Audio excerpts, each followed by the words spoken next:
Baik, selamat malam. Assalamualaikum warahmatullahi wabarakatuh. Waalaikumsalam Waalaikumsalam warahmatullahi warahmatullahi wabarakatuh. wabarakatuh. Selamat malam. Ya, selamat hari ini apa ya? Berdiskusi masalah keilmuan tadi menarik Gia. Tolong dikosongkan apa Gia gelasnya ya? Oke, itu. Oke. Ya ini sama saya juga mengosongkan juga. Jadi teman-teman kita sistem dalam penyampaian saya sebenarnya hanya penyampaian kasus ya. Jadi jurnal-jurnal akan saya coba perkenalkan, kemudian pendekatannya juga. Dan dalam hal ini mengenai linguistik terapan, beberapa teman-teman mungkin sudah bisa menerka apa dalam hal ini yang menjadi kajian untuk dari tulisan linguistik terapan ini sebenarnya sudah menjadi keseharian sebenarnya. Baik, saya akan uraikan tanpa berpanjang kalam. Oke, ini pengertian sebenarnya sih. Jadi teman-teman, bagi yang di luar di luar bahasa atau linguistik, saya akan coba untuk perkenalkan. Jadi menurut Van Patten, bahwa linguistik terapan pada dasarnya adalah pengenalan teori linguistik. Jadi ada teori sintaksis, yakni tentang ilmu tentang kalimat, kemudian fonologis, ilmu tentang bunyi-bunyi bahasa, yang analisis wacana atau lainnya, untuk domain apapun selain pengembangan teori linguistik. Guy mendefinisikan linguistik terapan sebagai disiplin akademik yang berhubungan dengan penggunaan pengetahuan bahasa untuk membuat keputusan dalam dunia nyata. Ini kutipan dari Guy Cook sendiri. Jadi teman-teman, inti dari sebuah linguistik terapan itu adalah sebuah keputusan dan boleh jadi adalah sebuah produk, tetapi boleh juga produknya bisa berupa ide atau berupa benda seperti misalkan aplikasi, dan kemudian bisa berupa bentuk-bentuk misalkan buku atau petunjuk teknis lainnya seperti itu. Nah, kemudian ada beberapa pengertian lagi. Graves di Davis bahwa fokus linguistik terapan adalah usaha untuk menyelesaikan masalah berbasis bahasa yang dihadapi di dunia nyata, baik mereka sebagai pelajar, guru, pengawas, akademisi, pengacara, dan penyedia layanan. Mereka yang terjun di bidang sosial, mengambil tes, memegang kebijakan, membuat kamus, menerjemah, dan berbagai klien bisnis. Kemudian definisi linguistik terapan adalah kegiatan yang koheren secara teoritis serta dibuktikan melalui penyelidikan spekulatif dan empiris terhadap masalah dunia nyata. Penyelesaian masalah itu dalam hal ini bisa diungkap dalam bahasa, bisa ditawarkan alternatif penyelesaiannya dalam bahasa seperti itu. Jadi karena tidak terlepas dari keseharian, maka bahasa pun bisa mix atau bercampur dengan unsur keseharian kita, di luar keseharian maksudnya, dalam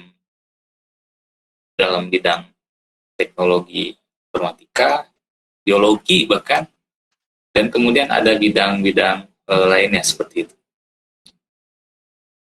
Nah, teman-teman, mungkin dalam hal ini bagi yang senang atau terjun di bidang kebahasaan, itu menjadi hal yang sudah sangat ditempuh ya. Jadi kebahasaan itu adalah mempelajari, awalnya adalah pelajari linguistik murni sebenarnya.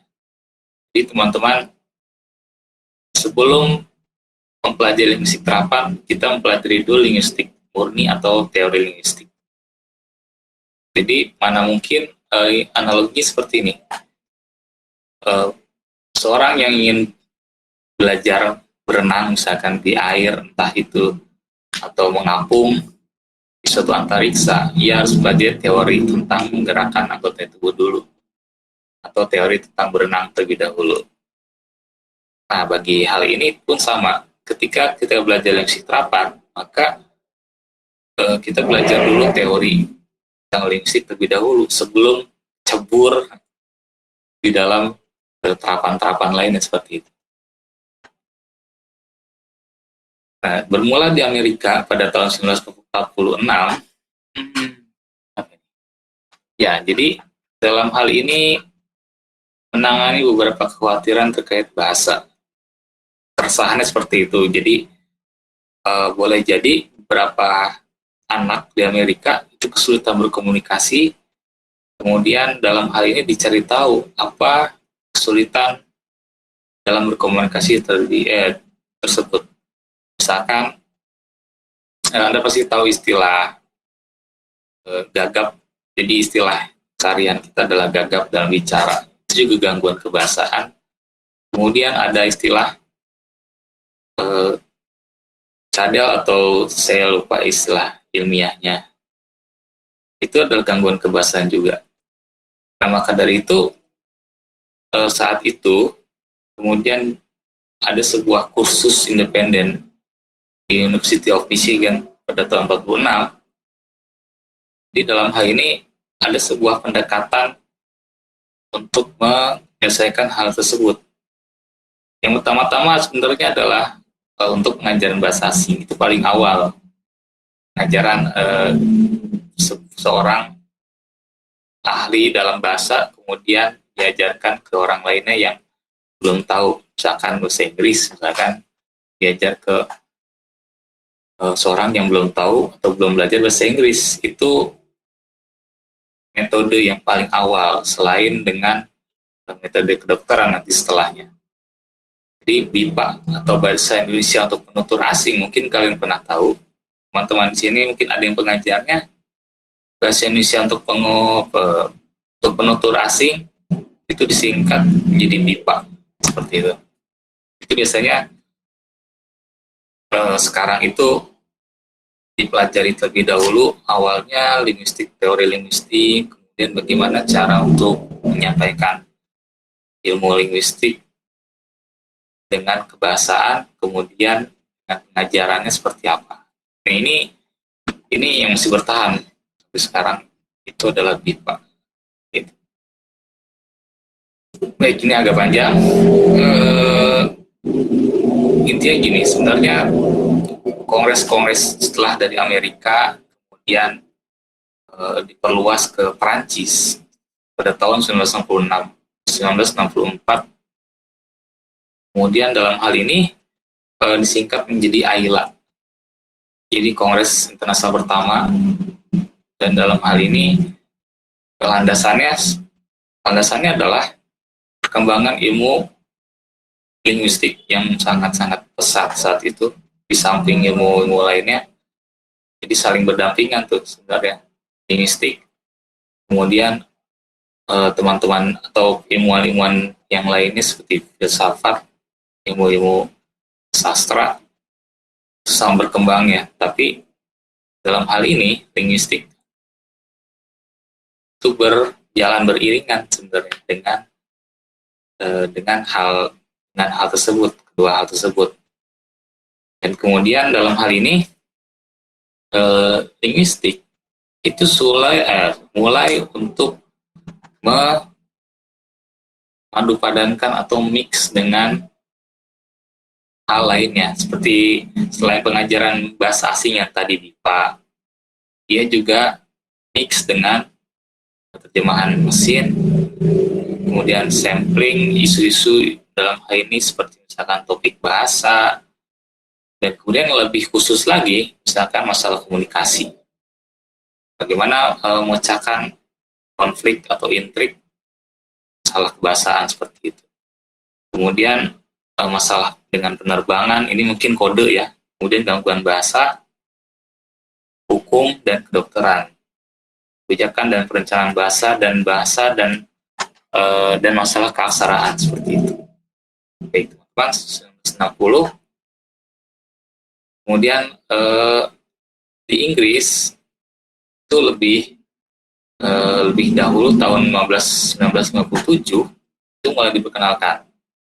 Nah, ini biasanya dalam negara Inggris itu diperkenalkan oleh orang-orang yang memang sudah dilatih seperti misalkan guru, administrator, kemudian spesialis number, sumber daya manusia untuk menggunakan ini, dan kemudian untuk masalah kebahasaan yang lainnya seperti itu. Jadi tahun 1957 boleh jadi di Inggris itu studi bahasa itu digunakan untuk hal-hal yang bersinggungan dengan keseharian, misalkan pendidikan, pengajaran, kemudian pekerjaan, dan tujuan sosial lainnya seperti itu.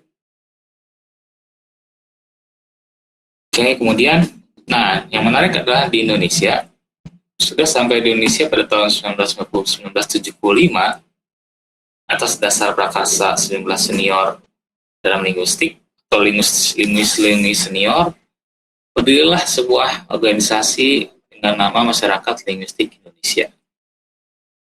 Di kebanyakan adalah seorang pengajar atau praktisi di kampus-kampus atau di lembaga-lembaga penelitian kebahasaan, termasuk Badan Bahasa atau Badan Penelitian dan Pengembangan, revisi, tolong direvisi. Saya singkatnya Badan Bahasa sih sebenarnya. Itu terletak di Jakarta sebenarnya. Jadi teman-teman, dalam hal ini 1975 itu mulai diperkenalkan studi linguistik. Dan kemudian di Indonesia. Kemudian dalam hal ini, nah di sini ada beberapa jenis atau cabang lah, bisa dibilang seperti itu. Jadi linguistik terapan, teman-teman. Bisa dilihat di sini, mungkin ada yang sudah mengenalnya, ada yang sudah tidak asing atau baru. Masalah ini saya akan coba perkenalkan. Dan ini lebih kurang 10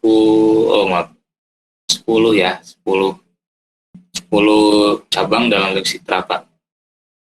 Nah, sistemnya teman-teman, sini saya akan coba perkenalkan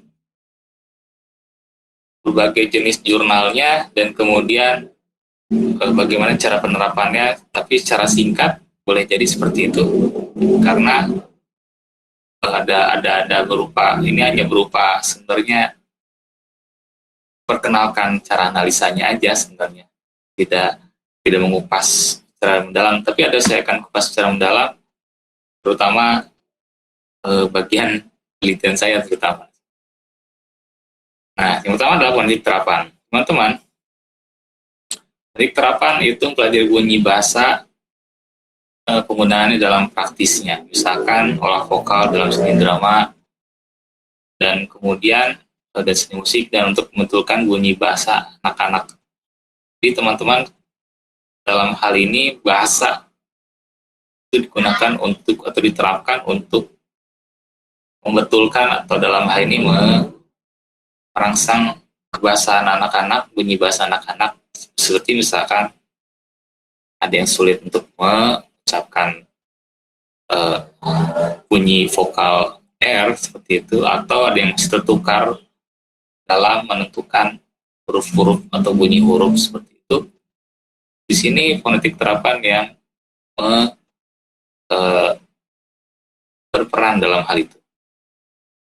Kemudian dalam hal ini perancangan bahasa atau perencanaan bahasa, itu mempelajari bahasa dalam konteks. Teman-teman, perencanaan bahasa dalam hal ini adalah bagaimana mendekatkan anak-anak atau anak murid ya seperti itu untuk jadi lebih mengenal konteks bahasanya sendiri atau konteks lingkungannya sendiri. Misalkan gini, moderator Gia lah maksudnya. Gia dan saya sendiri berbeda konteks lingkungannya seperti itu. Kalau saya lebih ke arah konteks lingkungan, misalkan sawah gitu, kebanyakan sawah. Sementara Gia boleh jadi lingkungan pegunungan. Dalam hal ini, dekatkan kedua konteks lingkungan tersebut itu boleh jadi sebuah bentuk rancangan dasar. Misalkan bagaimana dia eh, perkenalkan vocabulary atau kosakata dalam situasi pegunungan, misalkan. Kalau saya dalam situasi pesawahan seperti itu, maka dari itu perancangan bahasa berperan dalam hal itu. Bagaimana mengenalkan bahasa pada anak-anak sesuai dengan konteksnya. Nanti setelah itu bisa dipertukarkan, boleh jadi saya mempelajari bahasa dalam konteks situasi pegunungan atau teman-teman sendiri, misalkan konteks laut, kemudian ada yang tinggal di gurun, mungkin itu adalah sebuah perencanaan bahasa berperan dalam hal itu, artinya mendekatkan anak pada situasi konteks bahasa. Kemudian pembinaan bahasa. Oke, dalam hal ini mempelajari bahasa dalam konteks penggunaan bahasa yang baik. Membina bahasa jelas ini konteksnya bisa jadi adalah sebuah produk, buku, atau aplikasi yang tadi saya bilang. Kemudian pengajaran bahasa, tentu saja ini untuk satu, itu pelajari bahasa ibunya, bahasa kedua atau bahasa asing mengikuti pendekatan kaidah dan teknik tertentu. Tentu saja tujuannya adalah untuk menguasai bahasa tersebut dan mempelajarinya untuk kegiatan-kegiatan pendidikan, sosial, dan ekonomi seperti itu. Itu pengajaran bahasa. Penerjemah, kepentingan pengalih bahasaan dari satu bahasa kepada bahasa yang lain. Nah, teman-teman, siapa di sini yang suka menerjemahkan bahasa asing ke dalam bahasa ke dalam bahasa Indonesia? Di sini produknya boleh jadi adalah sebuah buku atau bentuk sastra, karya sastra lainnya, itu juga bisa. Nah, maka dari itu penerjemahan masuk ke dalam linguistik terapan. Grafonomi atau grafologi juga masuk. Pelajari cara-cara mewujudkan bahasa dalam bentuk tulisan. Jadi dalam hal ini,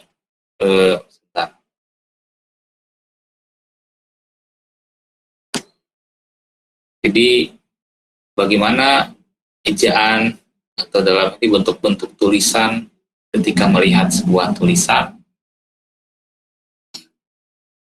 maka boleh jadi ada sebuah maksud tersendiri dari tulisan itu.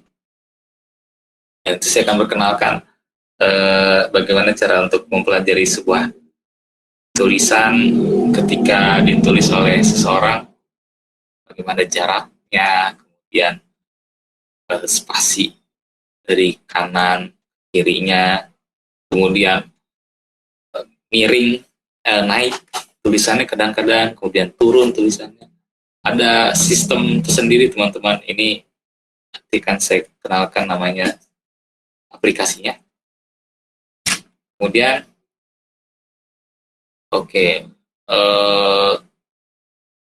nah ini grafologi sama leksikologi, itu mempelajari bahasa dalam konteks penulisan leksikon. Kemudian mekanologistik, itu gunakan penyusunan program mekanik. Nah, ini mekanik, misalnya kamus-kamus dalam mekanik. Kemudian medikolinguistik, itu mempelajari bahasa untuk ditetapkan dalam pengobatan seperti itu. Dan kemudian terakhir adalah sosiolingvistik terapan, itu mempelajari bahasa dalam konteks penggunaan bahasa dalam komunikasi sosial dengan mengambil kata situasi, maksud, status dari si penutur atau pembicara. Oke, teman-teman, ke ruang lingkup. Oke, saya akan coba menekankan masalah jurnal dalam hal ini. Jadi, yang pertama adalah fonetik terapan. Ini lebih menekankan pada aspek penerapan bunyi fonetik, studi fonetik, dalam meningkatkan atau menelusuri aspek lain, bisa jadi hukum dalam linguistik seperti ini. Oke, teman-teman, di sini ada contoh jurnal, yakni penerapan fonetik akustik dan teori QUIZ dalam rekaman penyadapan telepon sebagai alat hukum. Jadi, kajian linguistik forensik. Fokus kita dalam hal ini adalah fonetik akustik, artinya sebuah fonetik bunyi bunyi yang intinya adalah yang dihasilkan oleh alat ucap, tidak fonetik. Ya, alat-alat yang digunakan untuk mengkaji gelombang bunyi, bahasa dan mengukur pergerakan udara antara lain spektograf, kemudian alat untuk memaparkan dan menganalisis frekuensi dan tekanan, kemudian asiloskop untuk memaparkan ciri-ciri kenyaringan bunyi, gitu. Nah, maksudnya apa sih? Dalam hal ini, kita akan mencoba untuk mengkaji gelombang bunyi bahasa dan mengukur pergerakan udaranya seperti itu. Ada alatnya, kalian bisa kunjungi di www.pred.org. Ini adalah sebuah organisasi nirlaba ya, aplikasi nirlaba seperti itu, bisa kalian kunjungi di sini. Pred ini adalah cara untuk mengukur gelombang bunyi seperti itu. Nah, kemudian apa sih yang dibahas dari jurnal ini?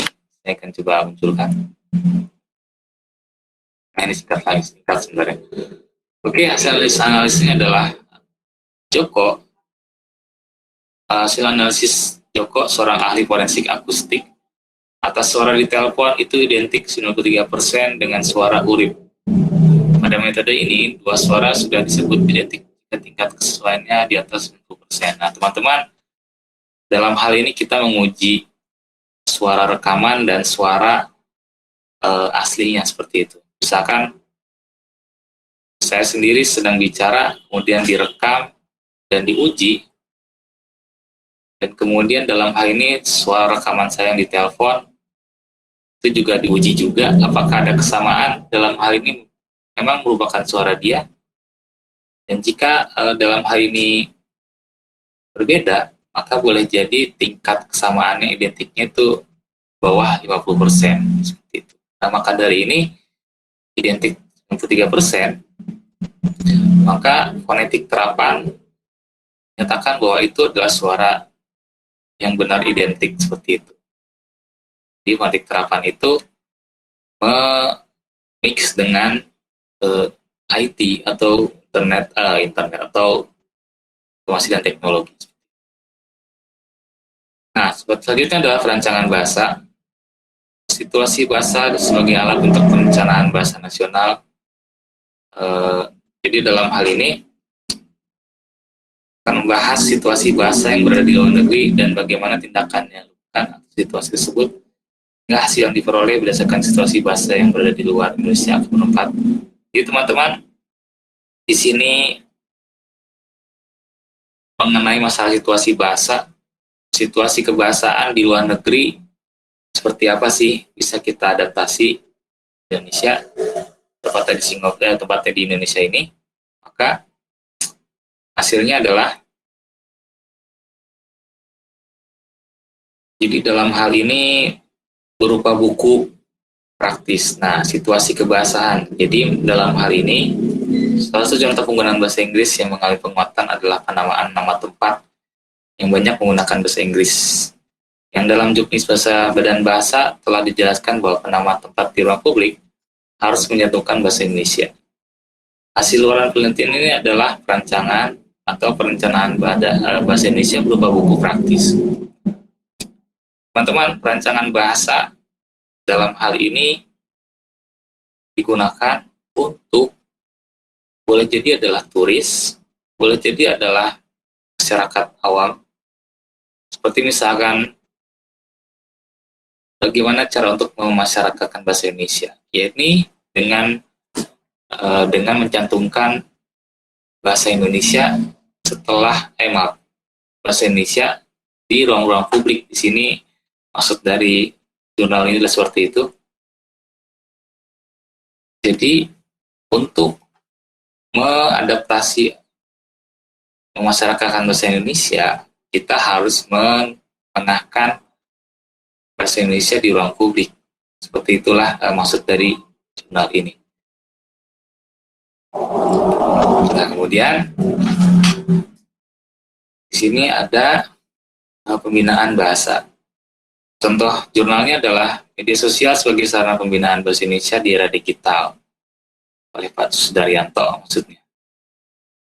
Jadi pendahuluan dalam hal ini bidang pembinaan bahasa untuk membina bahasa Indonesia di era digital penting kiranya dilakukan kajian mengenai media sosial sebagai sarana pembinaan bahasa Indonesia di era digital guna melengkapi khazanah kajian bahasa yang sudah ada saat ini.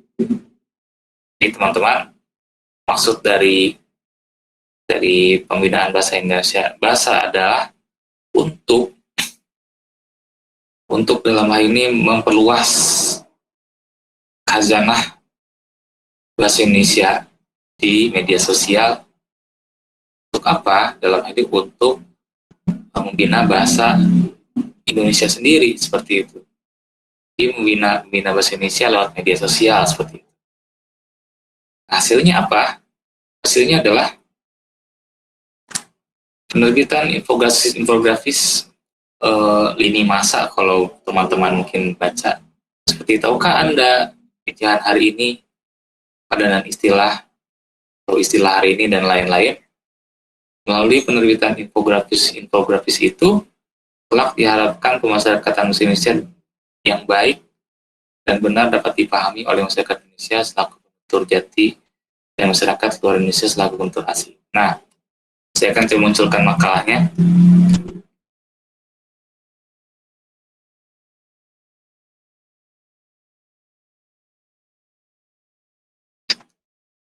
Oke, Pak Gia, terlihat belum?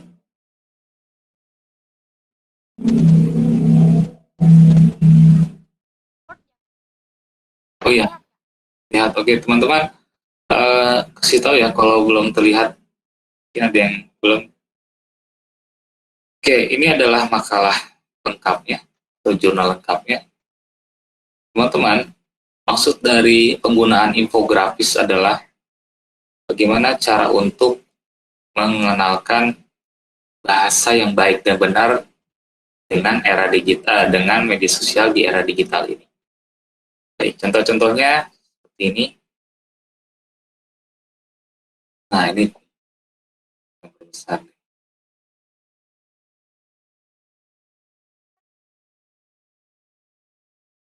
Belum, masih yang tadi, Kak. Oh, masih yang pembinaan bahasa. Oke, sebentar. Belum terlihat kan? Ya, saya akan coba ganti. Sebentar.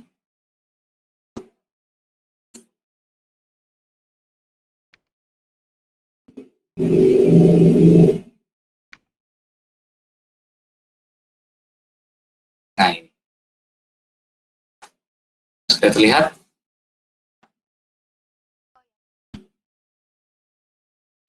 Sudah, Kak.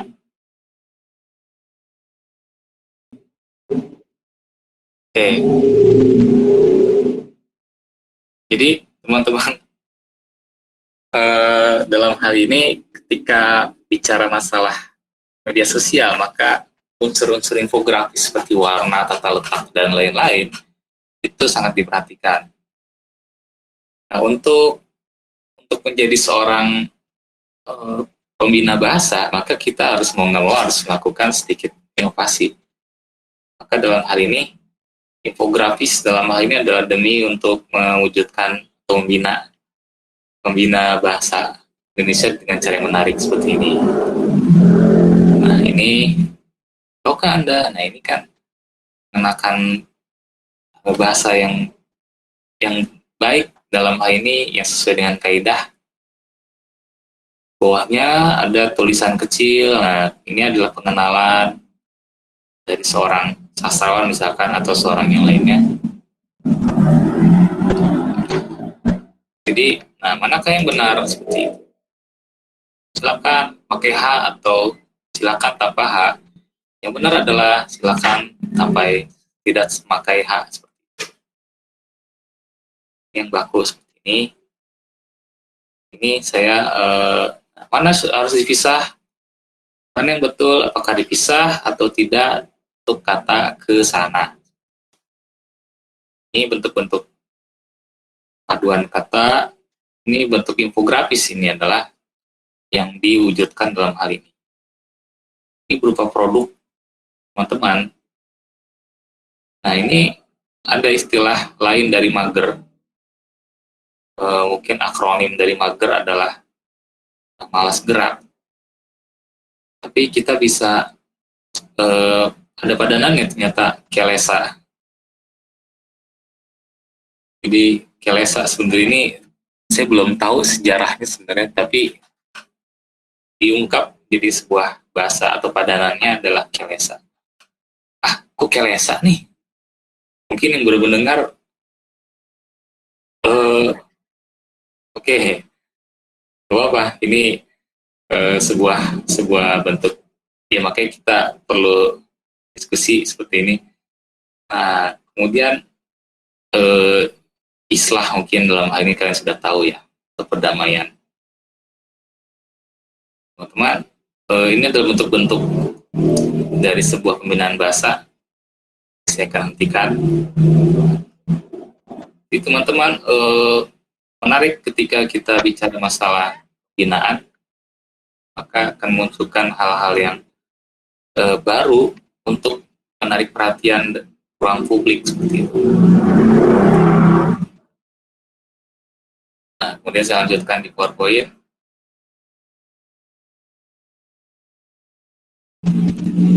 Pengajaran bahasa. Ini bagi guru-guru, saya sendiri,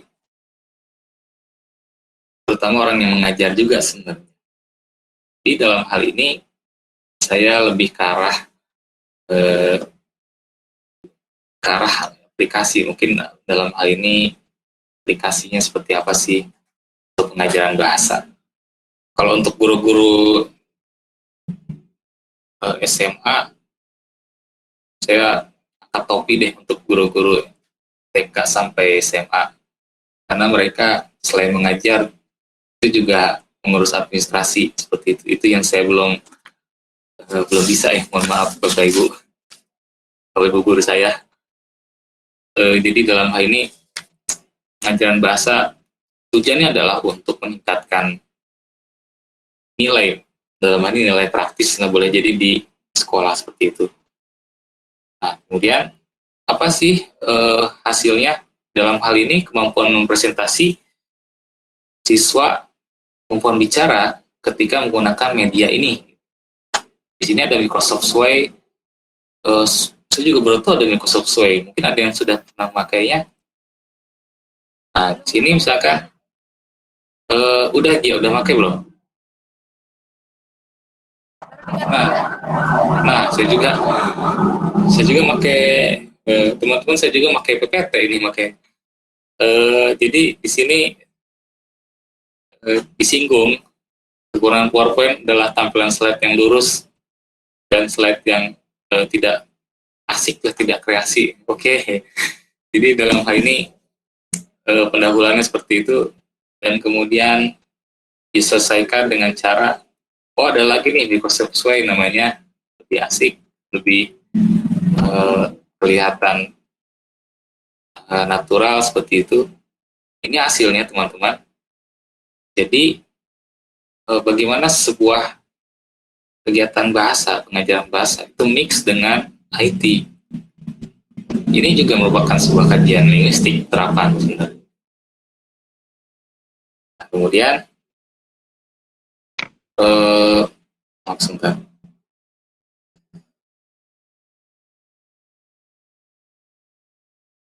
Oke, kemudian untuk penerjemahan bahasa, di sini ada kesalahan penerjemahan. Jadi bagaimana kesalahan penerjemahan dalam bahasa Arab, kemudian jika terjemahkan ke dalam bahasa Indonesia menjadi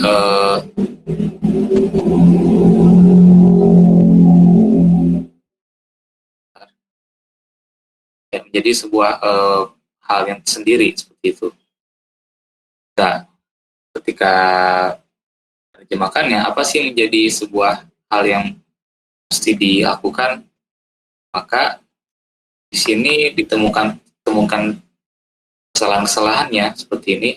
Kesalahan dalam 7 kategori, di antara adalah kesalahan nakirah, nakirah ma'rifat dengan menulis kesalahan, kesalahan mudzakar, wanats, kemudian haf dan kesalahan-kesalahan lainnya seperti itu. Jadi analisis kesalahan sebenarnya sih kalau dalam terjemahan. Tapi untuk sekarang kita tidak tidak tidak boleh tidak boleh untuk menggunakan metode analisis kesalahan ini, karena kita mencari-cari kesalahan itu adalah salah satu hal yang berdosa, teman-teman. Jadi ini sudah mulai ditinggalkan ya. Anakes kalau dalam bahasa itu ada analisis kesalahan. Jadi mencari kesalahan orang lain itu tidak boleh, teman-teman. Nah ini maksudnya kesalahan untuk diperbaiki, maksudnya seperti itu. Jadi tidak mencari kesalahan aja. Jadi boleh jadi ada perbaikannya loh, seperti ini maksudnya seperti itu. Kemudian untuk analisa kepribadian, ini grafologi atau grafonomi. Saya akan nanti coba akan munculkan makalah lengkapnya, bisa saya akan munculkan. Jadi maksudnya adalah bagaimana memunculkan kepribadian berbeda dari tulisan-tulisan yang dibuat, dari bentuk-bentuk tulisan yang dibuat, seperti misalkan spacing, size, shape. Di sini ada tulisannya, dan beberapa menggunakan Fuzzy Sugeno. Jadi Fuzzy ini sebenarnya adalah sebuah aplikasi juga dalam Microsoft Word. Sebentar, saya akan coba munculkan makalahnya. Oke, teman-teman, kita berbasis makalah ya, teman-teman. Dalam hal ini, makalah yang saya akan wujudkan atau munculkan itu menjadi bahan objek kita atau misi terapan seperti itu, karena menurut saya ini lebih mengena, karena ada kasusnya, kemudian ada juga bentuk-bentuk objeknya seperti itu untuk kita lihat dan untuk kita bandingkan dengan hal-hal yang menjadi keseharian kita.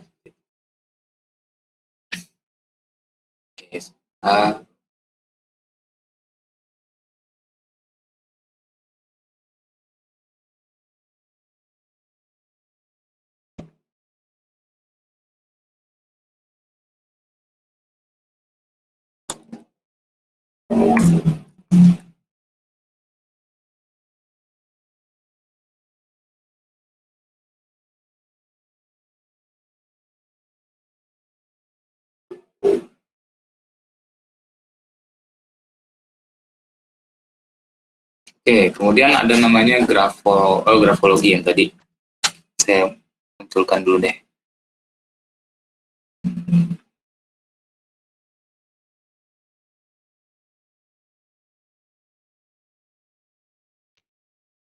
Untuk grafonomi atau ilmu tentang cara penulisan itu adalah sebuah pendekatan dari segi keterampilan menulis dengan psikologis, teman-teman. Jadi dalam hal ini ada dua hal yang dikaji ketika menulis sebuah tulisan seperti itu. Sebentar ya.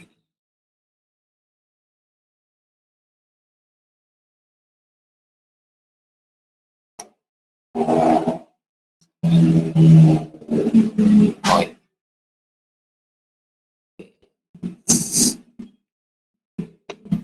Oke, sebentar.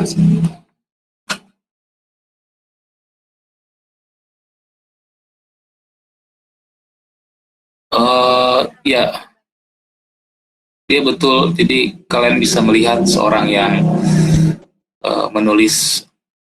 menulisnya itu dalam segi originalitas, apakah dia benar-benar tulisannya, yang pertama, dan apakah dalam hal ini ditulis dalam satu waktu itu tes uji karbon itu dengan kimia sebenarnya. Jadi mix, kalau kalian berkunjung ke dalam dunia investigasi, itu banyak keilmuan-keilmuan di situ. Ada, kalau untuk investigasi yang tadi saya singgung, ada uji karbon. Jadi baru berapa lama dia menulis, apakah sejam yang lalu, sehari yang lalu, atau beberapa bulan, itu bisa. Nah, ini adalah uji grafologi. Jadi teman-teman, aplikasinya memang saya belum dapat kebetulan aplikasi dari uji grafologi ini. Jadi ini merupakan sebuah bentuk mix atau kolaborasi dari bahasa dan psikologi, kemudian dan IT juga sebenarnya. Nah, ini adalah metodenya. Dan metode. Nah, ini ada narasumber, 22 narasumber, teman-teman. Ukuran size, kemiringan, garis dasar, jeda huruf, ada beberapa instrumen. Maka dalam hal ini patut kita memberikan penilaian berdasarkan ilmu grafologi. Nah, setelah itu instrumen-instrumen ini dihubungkan dengan uji testing kepribadian.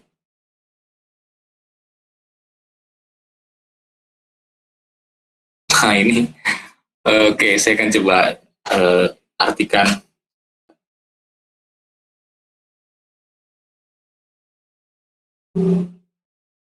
Oke, teman-teman, dalam hal ini di sini ada beberapa total keberhasilan per subclass. Dalam hal ini adalah orang-orang yang dinilai yang merah ini nih, yang merah-merah, ini warna merah sebenarnya.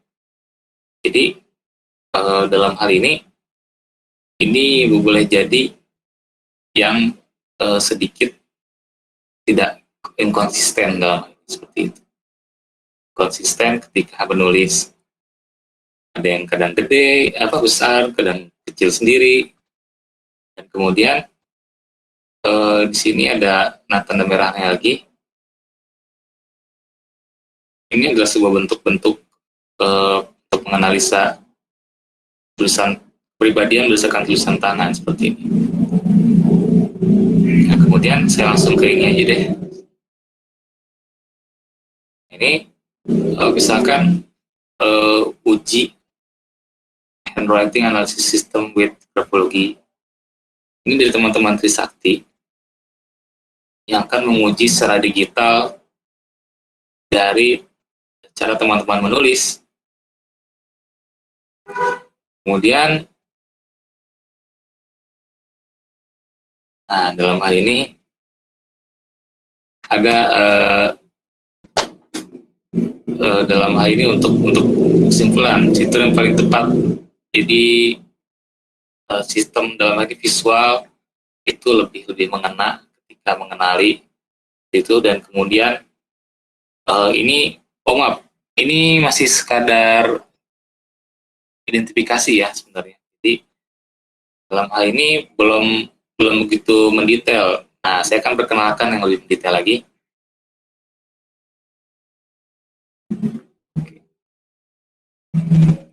Oke, sudah muncul belum? Iya, makalah analisis kepribadian, itu belum? Iya Kak, analisis kepribadian melalui tulisan tangan. Oke, ya. Ini dari UNESA, teman-teman kita di UNESA. Saya langsung aja deh ke bawah. Nah, ini adalah deteksinya. Teman-teman, langsung kepada sebuah tulisan. Nah, ini tulisannya bisa lihat gitu. Ada yang ke atas, ada yang lurus, ada yang sedikit miring, ada yang istilah itu gontai lah. bukan gontai sih sebenarnya, menggantung tuh. Ya sepertinya seperti itulah, menggantung seperti ini. Jadi gontai saya bilangnya sih. Jadi teman-teman, sini bisa dianalisa.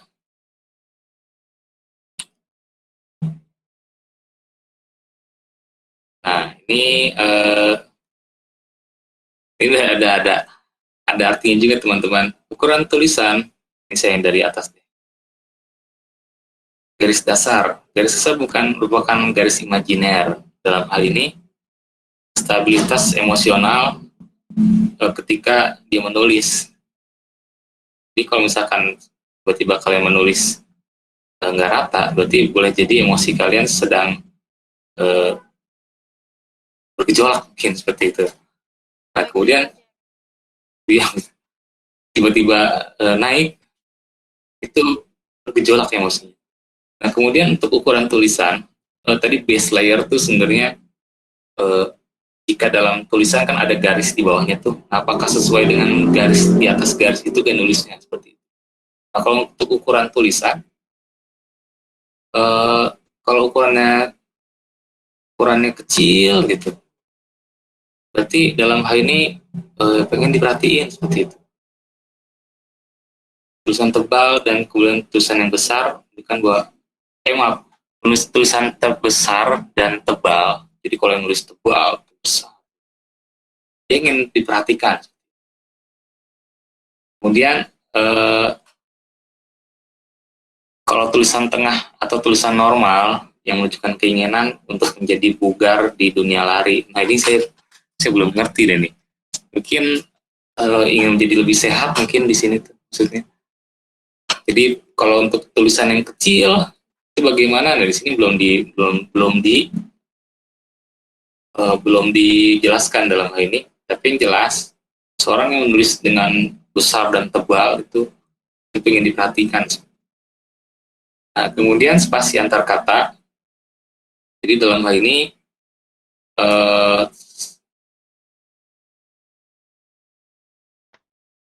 kalau yang halaman katanya terletak jarak, jadi kondisi berjarak seperti itu,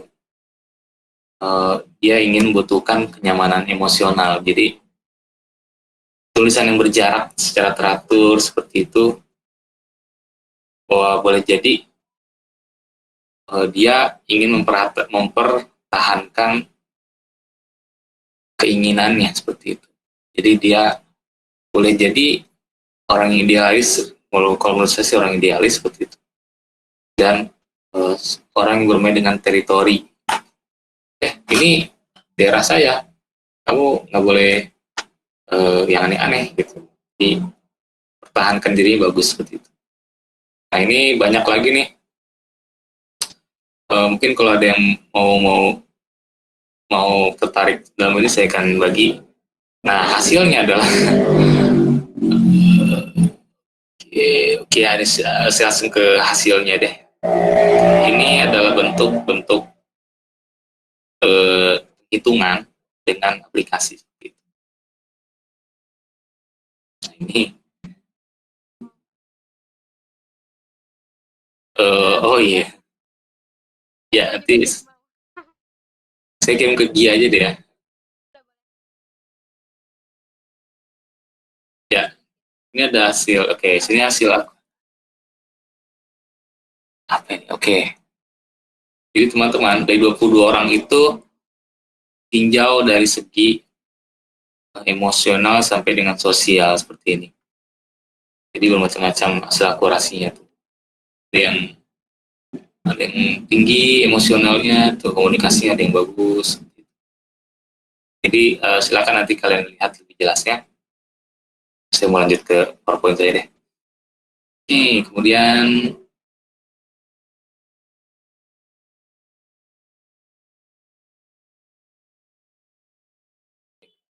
saya nggak lebih cepat.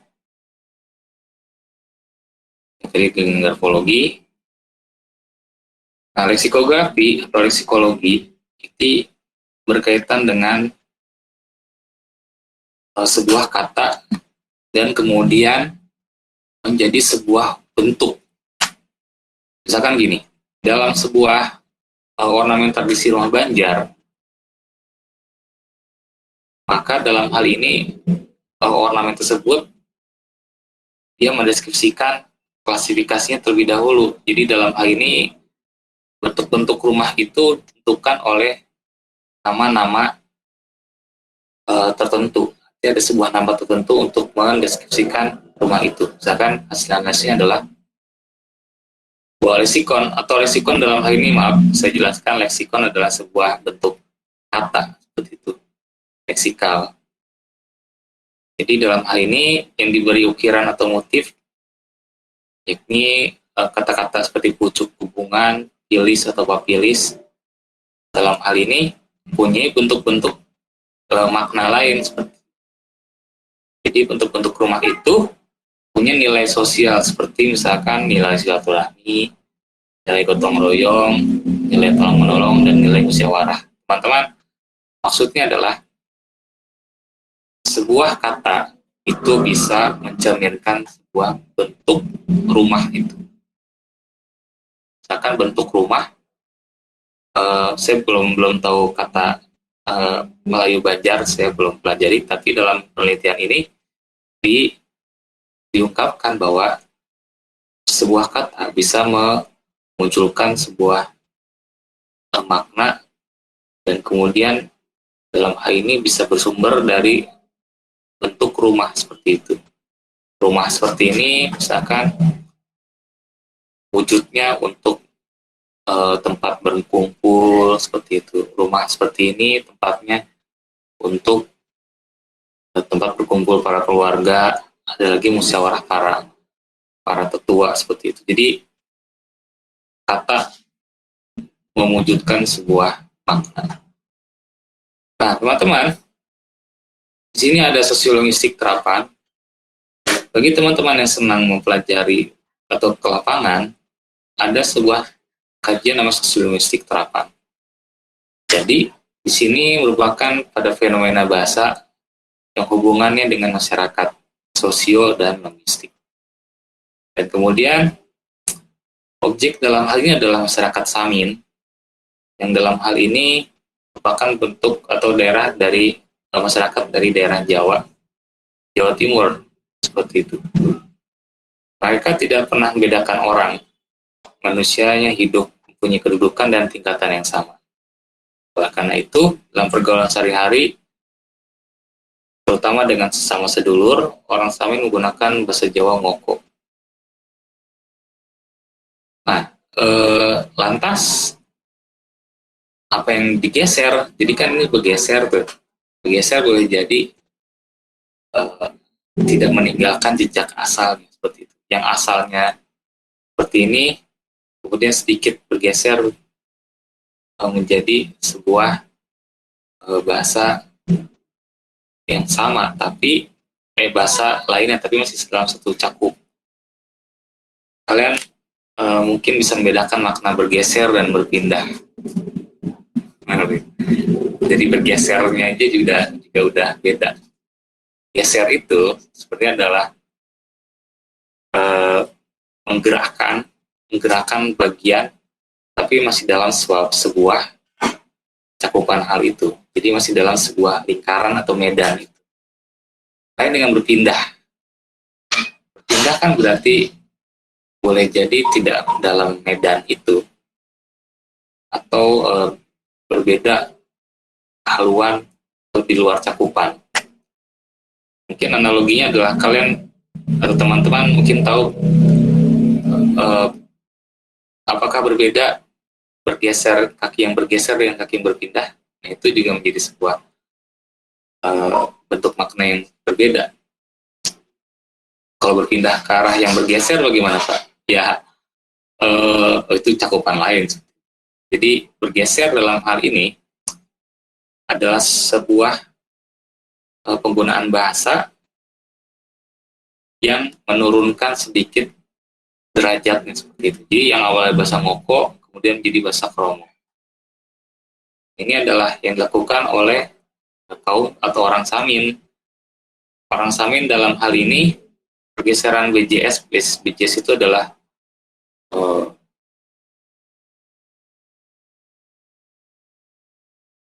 Oke, BJS itu adalah bahasa Jawa Samin.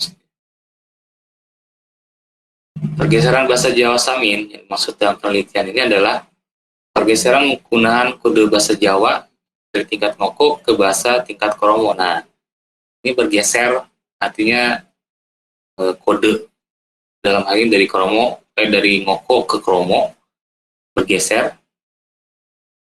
Kemudian pada mulanya masyarakat Samin selalu menggunakan bahasa Jawa ngoko, namun kini hanya menggunakan terbatas penggunaannya, dan kebanyakan sudah mengenal atau menggunakan bahasa Jawa kromo ketika bertemu kepada siapapun seperti itu.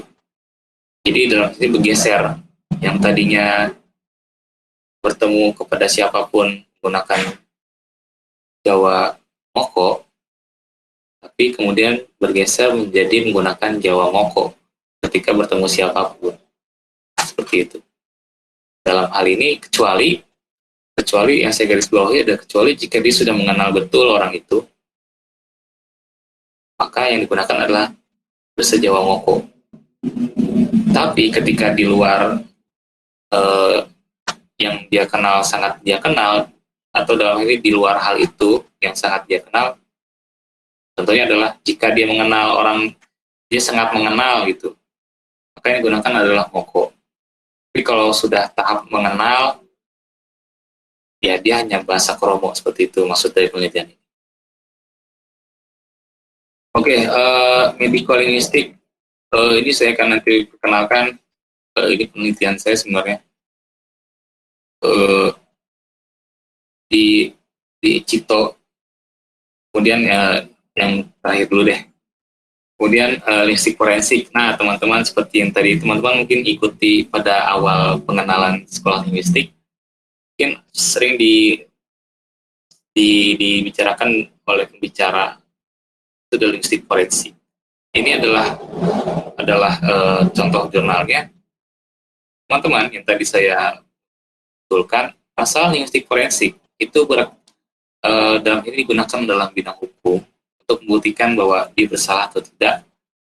Untuk membuktikan bahwa kata-kata itu valid atau tidak. Kata-kata tersebut maksudnya apa tanpa menjustifikasi hukum. Jadi orang-orang linguistik tidak boleh menjatuhkan hukuman, tapi dia hanya menganalisa perkataan-perkataan dari si korban atau pelaku seperti itu. Yang dalam hal ini apa sih maksudnya? Mungkin yang awal, pertemuan awal, seperti misalkan kata anjay misalkan tidak dibolehkan oleh KPI dan akan masuk ranah hukum jika mengucapkan. Nah dari segi forensik dalam hal ini apa sih maksudnya, atau dalam hal ini kenapa sih bisa jadi seperti itu? Maka dalam hal ini orang-orang bahasa lah yang berkecimpung.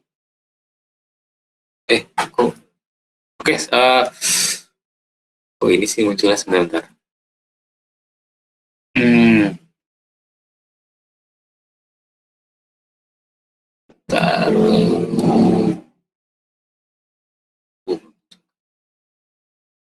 Saya munculkan makalah saya dulu aja deh.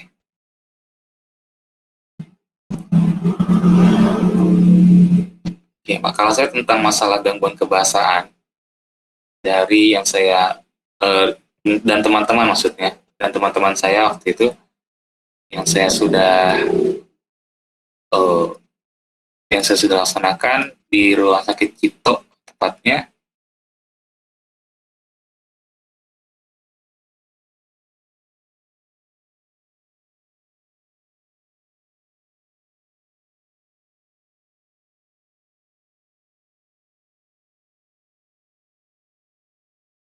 Nah ini adalah bentuk-bentuk makalah saya dulu. Jadi neurolinguistik dan gangguan kebahasaan ini sebenarnya ada hubungan dengan medis juga. Jadi yang saya teliti adalah masalah gangguan kebahasaan atau afasia namanya.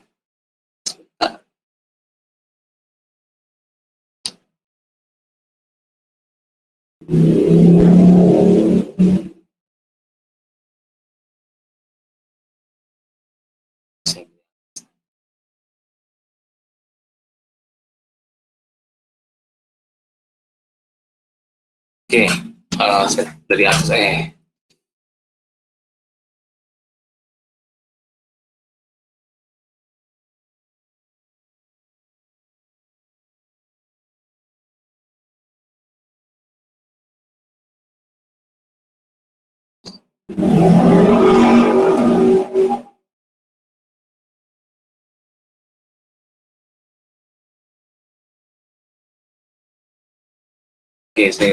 Oke, nah ini adalah makalah yang saya maksud. Jadi gangguan berbahasa secara garis besar dapat dibagi menjadi dua, gangguan faktor medis dan faktor lingkungan. Oke, dua kata kunci itu ya. Oke, medis adalah akibat fungsi otak maupun fungsi kelainan alat-alat bicara, sedangkan faktor lingkungan adalah lingkungan kehidupan yang tidak alamiah, seperti tersisih, terisolasi dari lingkungan, dan gangguan-gangguan lainnya seperti itu. Jadi ada dua faktor, yakni biologis atau fisiologis dan faktor lingkungan seperti itu. Nah, gangguannya adalah kebahasaan atau kalian bisa mengucapkannya dengan stroke.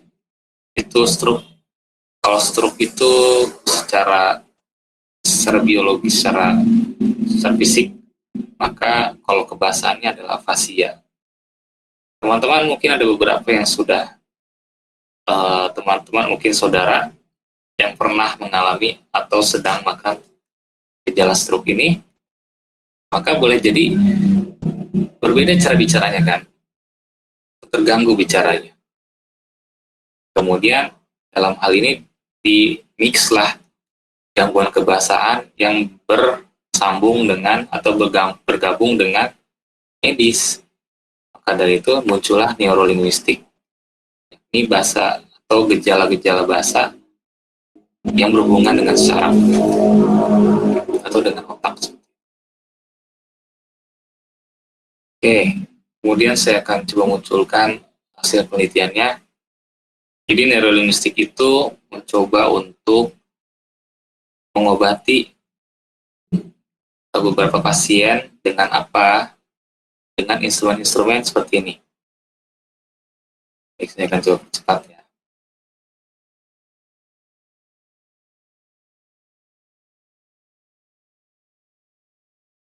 Nah, teman-teman,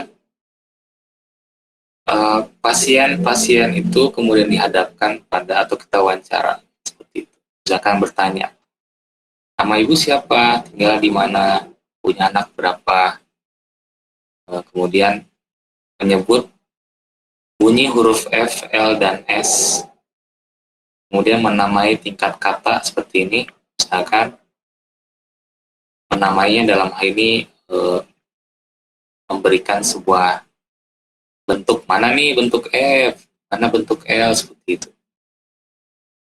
Kemudian bercerita, nah ini tingkat kalimat teman-teman, bercerita benar atau tidak, meniru ucapan, kemudian melisankan kata-kata, dan sampai pada hal yang paling rumit adalah menulis. Jadi Bapak Ibu tersebut silakan untuk menulis, teman-teman. Nah, ini analisanya, Ibu Momoh namanya. Jadi beliau dalam hal ini gangguan pemahaman bahasa, yakni afasia wernik, itu bahasa kimianya seperti itu. Kemudian yang terganggu adalah ketidakmampuan memahami lawan bicara. Dia hanya bicara mengeluarkan isi pikiran aja, tidak ngerti bicara orang lain. Pada tingkat sangat berat, perintah seperti duduk dan makan aja tidak mengerti. Kemudian dia mengerti jika hanya dengan gerakan, dengan bahasa tubuh. Kemudian di sini ada beberapa bagian yang saya tulis. Kemudian kemampuannya seperti ini. Nah, ini biodata, jangan biodata deh. Nah, teman-teman, kesimpulannya adalah, nah ini pasien kedua, yakni Ibu Rustalwi Sirait. Kemudian ini ada sebuah gejala afasia juga, yakni ketidakmampuan untuk berbicara. Dalam hal ini apa yang menjadi ketidakmampuannya? Dalam hal ini dia bisa mengujarkan bunyi vokal seperti a, i, o, e, o, tidak bisa dihasilkan, tidak bisa mengucap saat itu, bisa, cuma terbatas. Kemudian dalam hal ini ujiannya seperti itu juga melatih juga, nanti melatih beliau-beliau tersebut untuk bisa normal lagi dengan cara-cara seperti ini, nulis kembali informasi, dikte seperti itu. Dan teman-teman, ini saya singkat saja. Ini adalah pasien-pasien, dan kebanyakan memang wanita, ya perempuan lah. Kebanyakan perempuan, saya belum menemui yang laki-laki saat itu. Jadi seperti berhadapan dengan ibu kalian sebenarnya ketika wawancara, nggak boleh kita paksa. Kalau dia mau, udah nggak mau. Saya wawancara, ada yang tidak stabil dalam wawancaranya, seperti marah-marah, emosi yang nggak stabil. Kemudian kebanyakan nih teman-teman, di sini masalahnya adalah selain masalah medis, masalah sosial juga punya. Jadi terguncang psikologisnya gitu saat misalkan teman-teman yang dulu yang ngumpul tiba-tiba nggak ada, kemudian dijauhi dari anggota keluarganya. Jadi itu gejala-gejala awalnya sebelum menjadi demikian. Saya dapat dari mana? Saya dapat dari wawancara, dan saya dapat dari wawancara juga dengan susternya seperti itu. Keluarganya saya tidak wawancara, karena boleh jadi itu hal yang privat ya. Dari itu dalam hal akademik kita dipersilakan untuk mencari data, tapi ada dasar-dasar etika seperti itu. Nah, baik, ini adalah linguistik yang mix dengan medis. Kemudian terakhir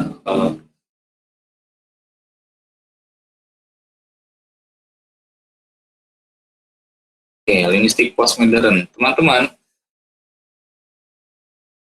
ini sebenarnya nggak ada hubungannya sebenarnya. Oke, saran deh. Pada dasarnya linguistik teoritis hanya menerangkan permasalahan kebahasaan pedagogis, sehingga belum ada perkembangan yang signifikan saat ini. Jadi hanya mempelajari pengajaran aja saat dulu seperti itu, dan sekarang pun masih. Jadi belum ada yang sangat signifikan berkecimpung atau dalam hal ini menjadi sebuah hal yang baru. Kemudian linguistik serapan boleh jadi terus mengalami perkembangan dalam tatanan sosial.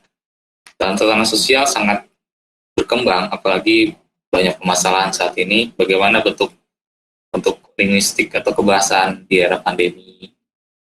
Apakah yang dahulunya teratur dalam bicara pada saat pandemi jadi berubah? Itu juga bisa tuh. Ini merupakan bentuk-bentuk dari sebuah bicara sosial. Oke, terima kasih. Hampir sejam ya. Maaf teman-teman, saya agak lama.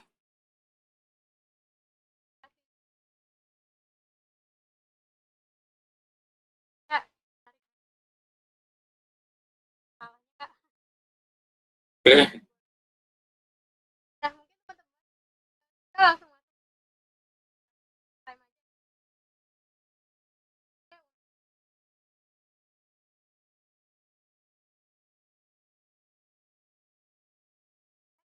Dan nanti pertanyaannya kan lewat oh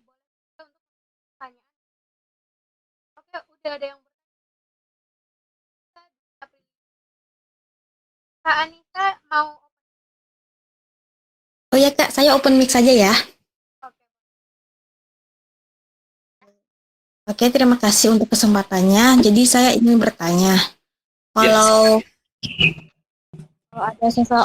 kalau ada seseorang gitu yang ingin meneliti tentang speech delay itu termasuk di kajian kapan di bagian mana ya? Sebentar saya tulis pertanyaan dulu ya, takut lupa. Dengan siapa, maaf?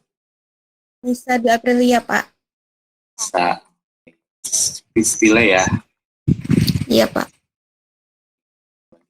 Oke, bagus. Uh,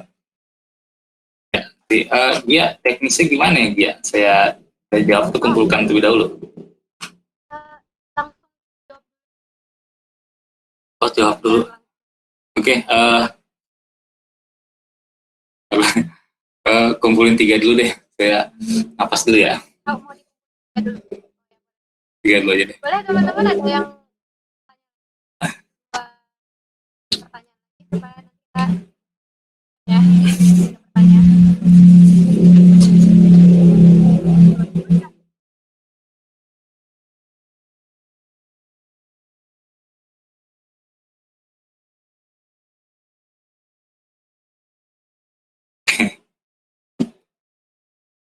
Oke, belum ya?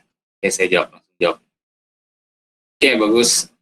Anissa, masalah speech delay dalam hal ini adalah pelambatan dalam bicara. Itu termasuk bagian musik terapan di medis dan di bagian siapa tuh?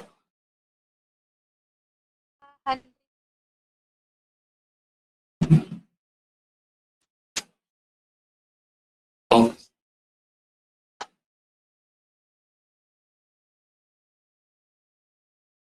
waduh, itu delay deh.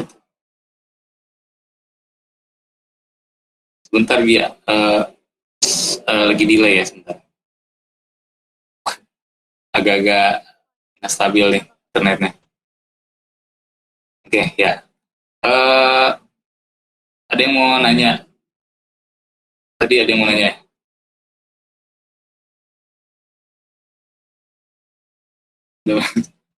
Oke, gini aja deh. Saya jawab yang nomor 1 dulu deh. Jadi gini, untuk speech delay itu masuk ke bagian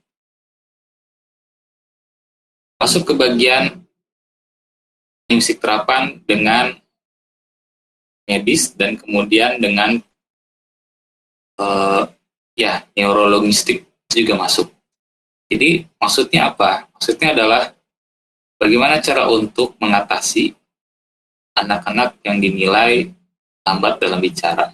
Seperti misalkan yang baru sekian tahun, kemudian sedikit dalam hal memperoleh katanya atau bicaranya itu sedikit.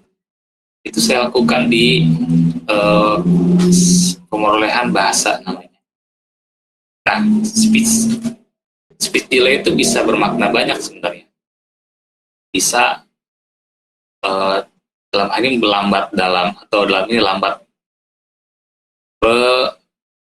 penyerapan katanya, kalimat, atau kosakata itu juga bisa.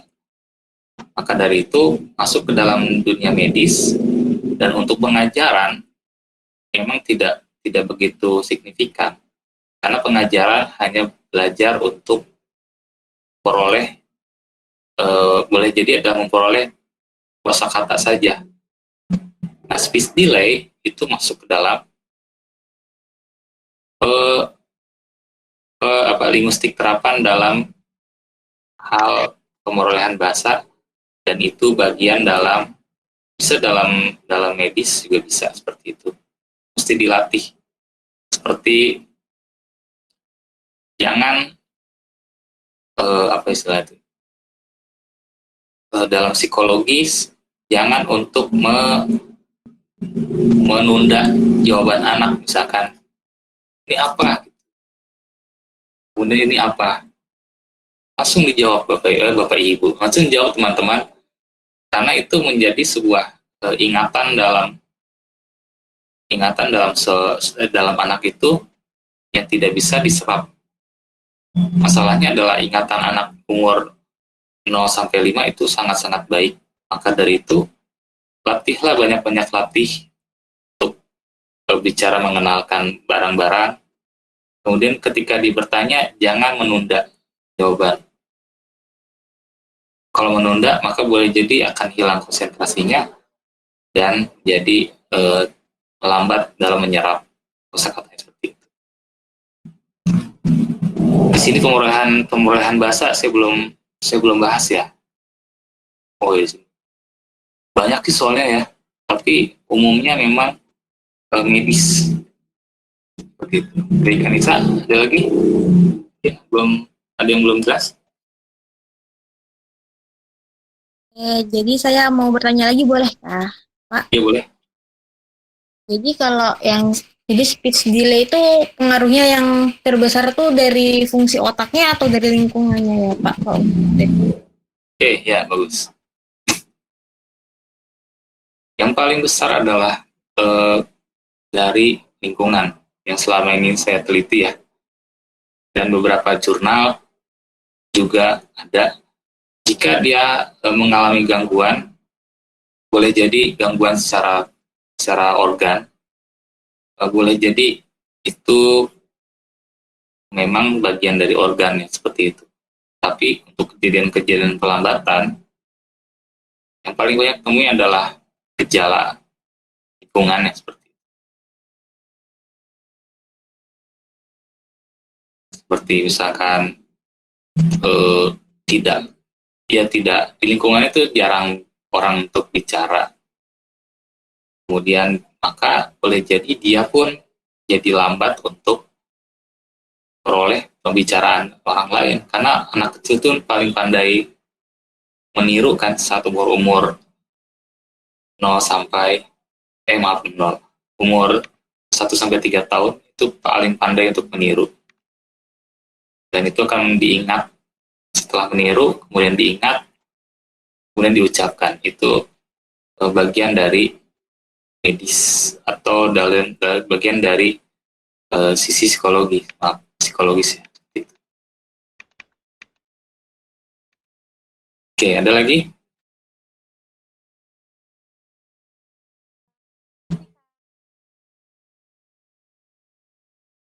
Anissa, apakah jelas? Alhamdulillah sudah cukup. Alhamdulillah sudah cukup jelas ya. Ya, ya sama-sama Anissa. Kalau dari apakah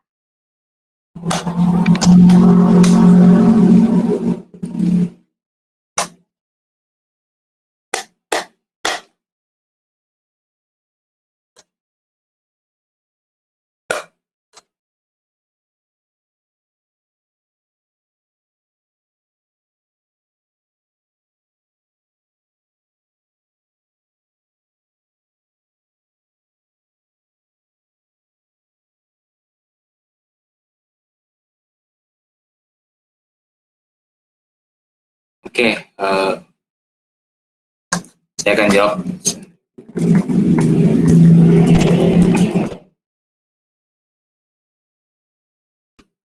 Ini saya tulis ya jawabannya, pertanyaannya.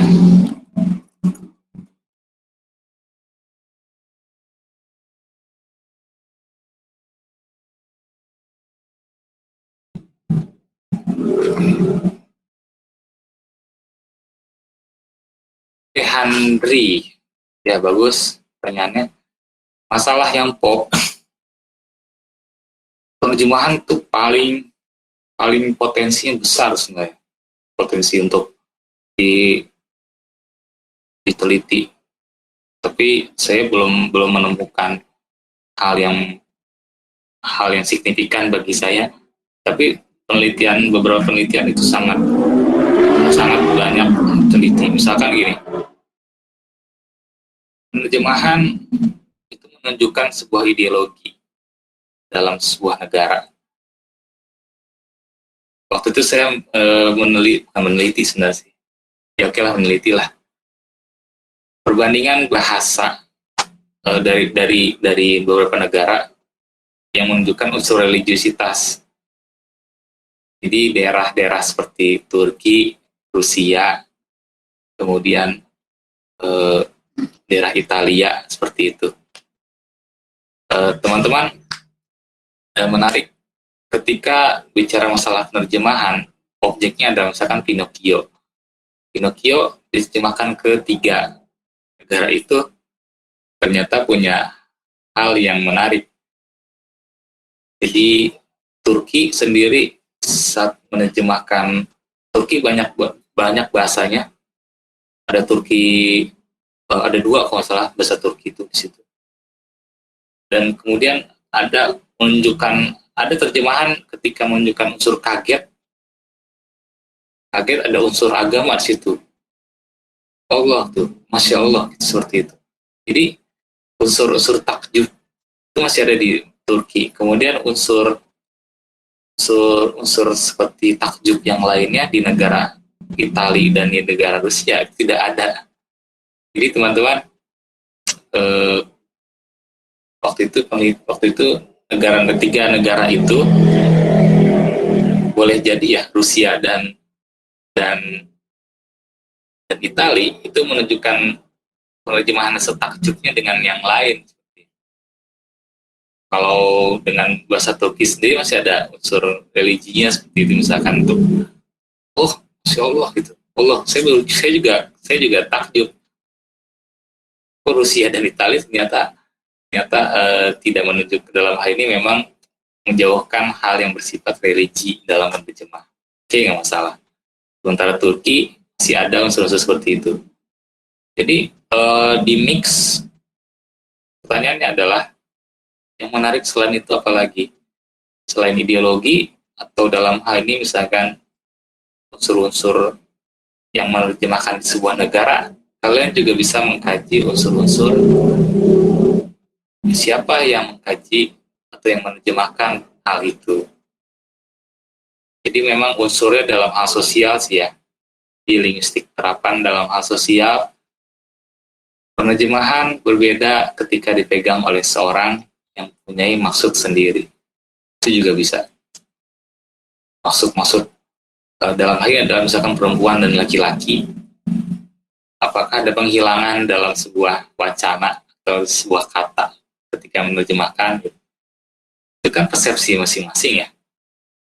Menarik kalian ketika membaca Harry Potter, mungkin versi Barat dan Indonesianya, apa yang menjadi latar belakang atau dalam hal ini beberapa penghilangan, apa yang menjadi latar belakang dari kemunculan sebuah kata ketika penerjemahan, itu yang menjadi hal yang menarik sampai sekarang seperti itu. Apakah dihubungkan dengan gender, dihubungkan dengan religius yang tadi saya ucapkan, seperti itu potensinya teman-teman. Maka dihubungkan dalam ranah sosial seperti yang tadi saya ucapkan. Ya, silakan, ada yang mau tanyakan lagi mungkin dari Andri.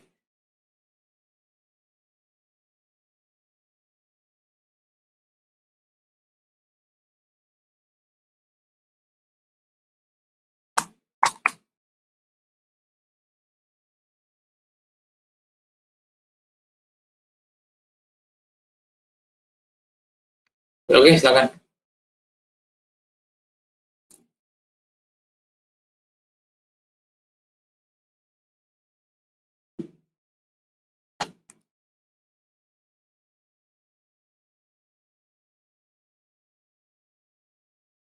Tadi kan sempat Bapak juga kesalahan pada penerjemahan. Maka apakah ada contoh lain analisan tapi dapatkan Oke, ya bagus. Saya coba munculkan.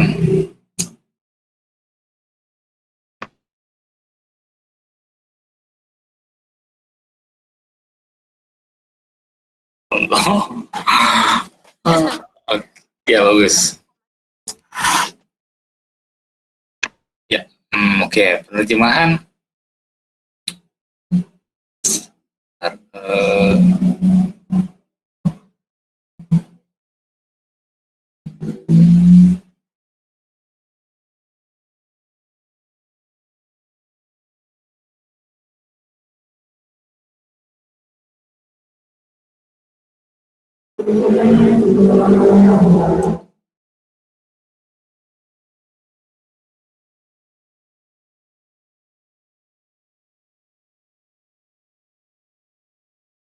oh iya, 10 ya.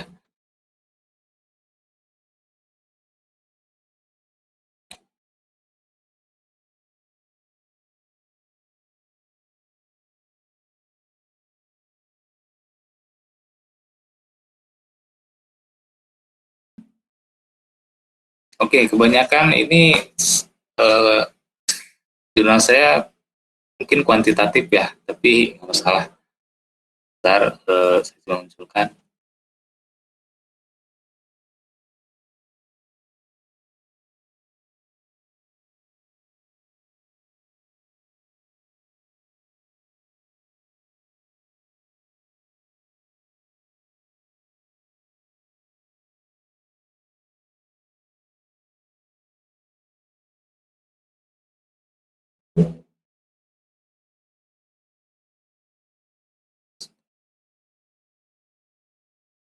Oke,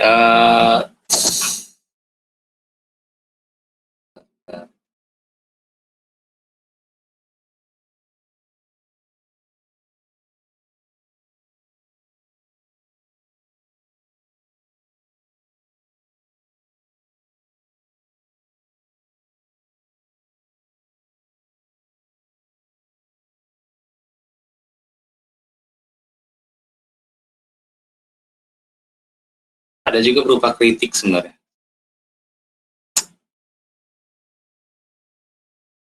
Sebentar saya akan munculkan.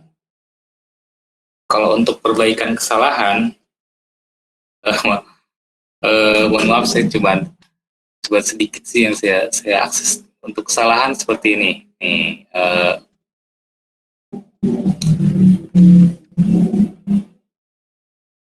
kebanyakan memang humaniora ya, berhubungan dengan. Ini nggak apa-apa, saya akan coba munculkan.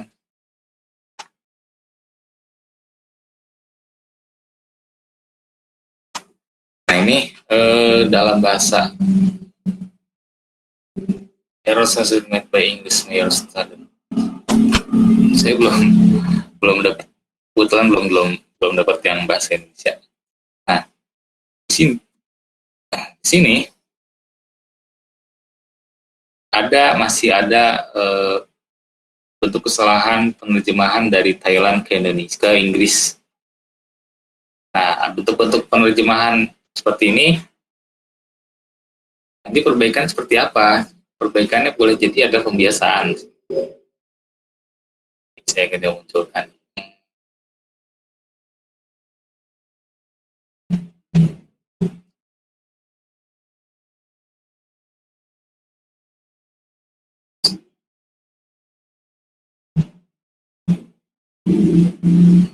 Oke,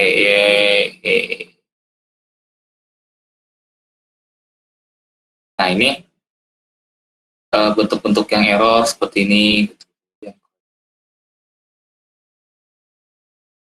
Baik, bagaimana bentuk-bentuk yang perbaikannya seperti apa? Boleh jadi dalam penerjemahan itu bentuk-bentuk perbaikan adalah kita melekatkan diri pada bentuk-bentuk formal, artinya menyamakan dengan teori. Karena bentuk-bentuk error tersebut itu boleh jadi adalah sebuah gegar budaya, atau dalam hal ini misalkan sebuah benturan budaya. Misalkan ketika kita belajar bahasa Inggris, bentuk-bentuk subjek dan predikat kadang-kadang diubah tuh. Nah, itu juga bisa tuh untuk tiba-tiba this is the number of Kemudian berbeda dengan meme bahasa Indonesia, misalkan ini adalah atau bentuk-bentuk pendefinisian itu juga merupakan sebuah kendala juga. Jadi beberapa bentuk error ketika menulis bahasa pertama dan kedua atau bahasa Inggris lah, bahasa asing seperti itu merupakan bentuk-bentuk budaya sebenarnya yang dulu kita pelajari dalam bahasa Indonesia, kemudian kita ubah bentuk dalam bahasa Inggris, ada kesalahan wajar. Nah, dalam bentuk penerjemahan, analisis kesalahan biasanya terletak pada bentuk-bentuk ini penjabaran sebuah materi. Misalkan materi apa ya? Pokoknya materi-materi yang tidak ada dalam padanan dalam bahasa Indonesia itu yang kita cukup sulit. Dalam bahasa Inggris ada between, among, kemudian ada between, among, dan satu lagi. Itu adalah bentuk yang menyesuaikan dengan lingkungannya. Between itu adalah di antara benda mati dan benda hidup, kalau tidak salah ya, kalau dikoreksi. Kalau among itu di antara benda hidup dan benda hidup. Misalkan di antara orang dan orang, di tengahnya ada ruang kosong, itu adalah among. Tapi between sejadi adalah satu ruang yang dihimpit oleh benda mati dan benda hidup. Itu between. Ini silahkan dikoreksi ya. Ada lagi above. Above itu adalah ada ruang kosong di antara kepala kita dan lampu. Nah, kekurangan dalam penerjemahan itu bisa dikaji seperti itu. Tidak ada padanan yang pas dalam hal itu. Kita sudah aja bentuk di antara deh, selesai. Maka dari itu, padanan kata itu menjadi hal yang paling mendasar ketika menerjemahkan. Dan juga ada lagi ideologi dan mengenai kesalahan-kesalahan dalam penerjemahan memang sudah mulai ditinggalkan karena sudah banyak satu penelitian dan cari-cari kesalahan tuh nggak baik. Beberapa ada kelakar seperti itu. Jadi potensinya cukup banyak, terutama dalam hal sastra. Kalau kamu tertarik sastra, itu cukup banyak. Jadi penggunaan domestikasi, istilahnya seperti itu. Bahasa yang diserap kita domestik. Jadi bentuk-bentuk yang kita kenal. Lawannya adalah forenisasi, artinya adalah bentuk-bentuk tetap mempertahankan bahasa mereka, bahasa asing, tapi konsepnya sama dengan bahasa di Indonesia. Seperti itu, misalkan konsep tentang dongkrak kan tidak begitu jauh berbeda dengan bahasa aslinya, yakni bahasa Belanda. Hanya tulisannya saja yang berbeda dan boleh jadi pelafalannya. Nah, mungkin Henry sendiri sedang meneliti tentang kesalahan dalam anak murid dalam segi kosakata atau kalimat. Itu bisa dari segi cara mengajar atau cara metodenya yang mungkin perlu di-drill, mungkin dalam ini perlu dengan cakapan lisan.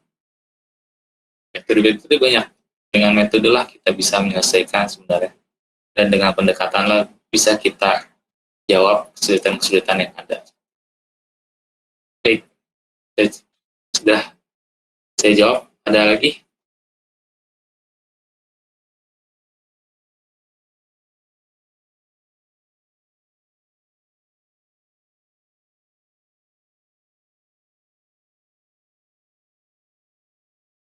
Oh, benar. Oke, silakan saya kasih. Ya.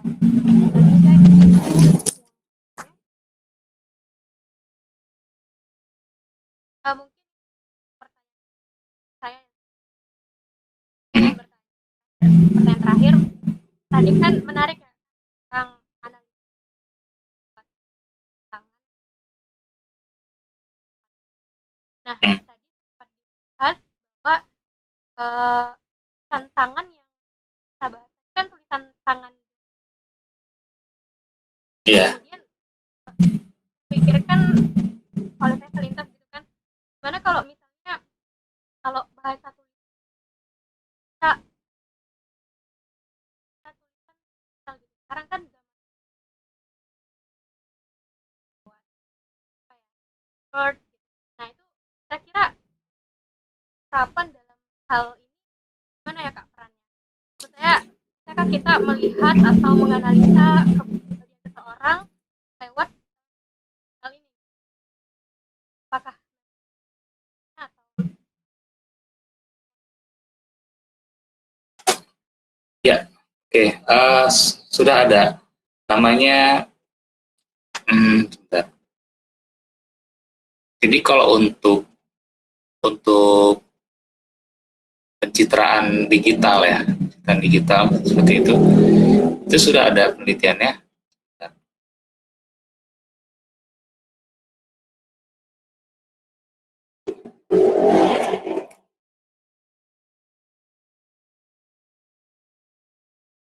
Graf graf grafologi sendiri sebenarnya beberapa awalnya karena menekankan dari tulisan tangan ya. Tapi kalau untuk digital seperti apa? Oke, sebentar.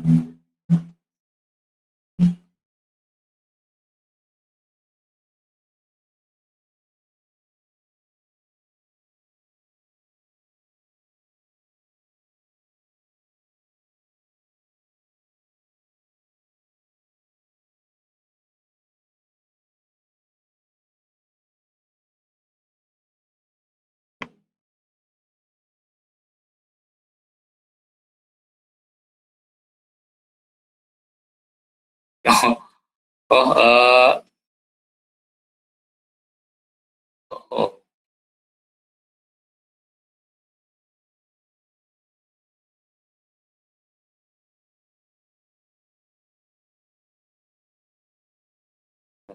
oh ya. Oh ini sih SMS ya. Jadi oke, beberapa saya akan coba munculkan nanti. Tapi saya pernah baca jurnalnya itu. Jadi gini, ya kalau masalah digital, jejak digital misalkan, apakah kepribadian yang bisa di dalam bentuk digital itu memang saya belum menemukan. Tapi kalau untuk lisan dan tulisan tangan tadi ada. Nah, bagaimana kalau yang bentuk komputer atau bentuk digital itu lebih ke arah strukturnya. Jadi struktur katanya yang SPOK yang mungkin kita kenal, kemudian konsistensi dalam penulisan, apakah ada istilah yang awal dimunculkan kemudian kedua berbeda. Itu adalah variabel yang saya ambil dari tulisan tangan sebenarnya, karena hal-hal lain itu kita sulit deteksi dari segi digital. Dan kemudian tadi konsistensi, kemudian ada dari segi kalau digital itu ada yang namanya apa ya, logika dalam kohesi dan koherensi dalam menulis. Jadi misalkan gini, kita menulis masalah A, kemudian dijelaskan, tiba-tiba muncul masalah B dan kemudian simpulannya menjadi mengambang seperti itu. Itu adalah bentuk-bentuk emosi tidak stabil. Itu bentuk-bentuk kohesi dan koherensi masuk ke dalam variabel dalam grafologi atau jejak digital. Baru tiga yang saya tersebutkan, selebihnya saya belum tahu. Tapi yang jelas bisa, ya. Kalau untuk bentuk digital bisa. Dari bentuk yang tadi, struktur, konsistensi, dan kemudian logika dalam menulis.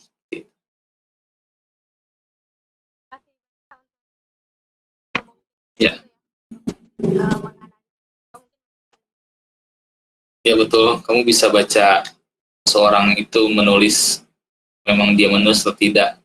Itu dari segi tadi, misalkan gini, seorang seorang seorang yang undang-undang ITE itu menggunakan variabel itu sebenarnya dalam menganalisa sebuah tulisan di media sosial. Seorang yang menulis itu satu dalam keadaan sadar sebenarnya. Nah mungkin dia dalam keadaan mabuk. Itu satu. Maka dari itu undang-undang ITE itu sebenarnya tidak mengenal dia mabuk atau tidak. Yang dikenal adalah dia sudah sadar dalam menulis seperti itu. Dan kemudian di strukturnya di aplikasi tertentu mungkin ada dari Kemenkominfo, tapi saya belum dapat. Seperti itu dia variabel-variabel yang saya tahu ya. Oke, sama-sama. Karena sudah cukup waktunya,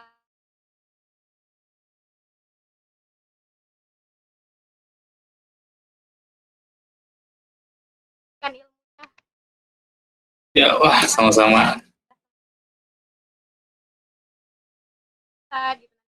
Nah, grup udah pada nanya Kak, lihat PDF-nya, jurnalnya. Karena kan tadi banyak banget tuh jurnalnya Kak Randy gitu ya. Dan terus kita sedikit rangkum dari yang lengkap ya, walaupun nggak terlalu lengkap, teman-teman yang membuat resume lengkap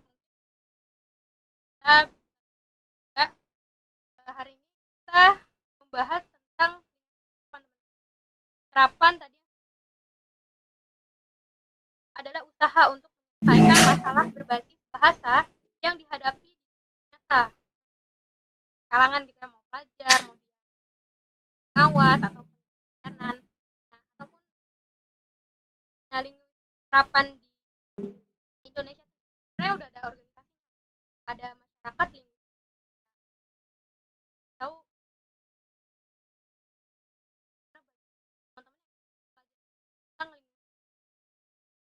Nah, Ya. tadi juga Sebentar Gia.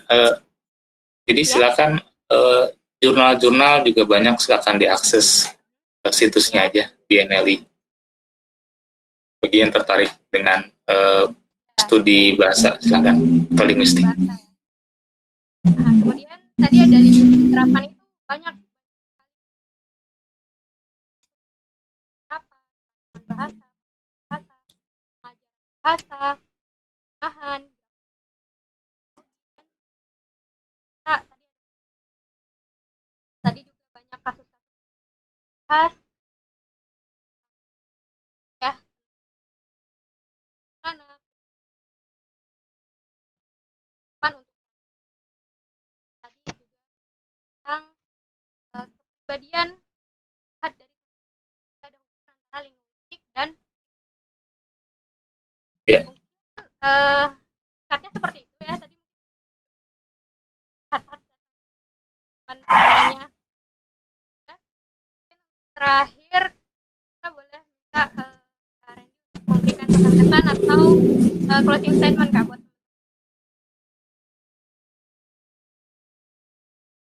Oke, ya karena teman-teman berbasis akademik kebanyakan, jadi silakan kalian cari penelitian-penelitian sebelumnya seperti itu, dan jangan lupa untuk mencari kemungkinan-kemungkinan lain dari penelitian. Dengan apa? Dan misalkan diskusi seperti ini, kemudian dengan membaca sudah barang tentu jadi keseharian ya. Tapi diskusi menjadi lebih signifikan jika kalian selesai membaca penelitian terdahulu. Yang jelas sekarang penelitian terdahulu sangat ditagih oleh orang banyak. Mana datanya? Mana penelitian sebelumnya? Apakah udah ada? Jadi ketika bicara akademik maka bicara data dan ingat historis seperti itu. Oke, demikian. Sukses teman-teman.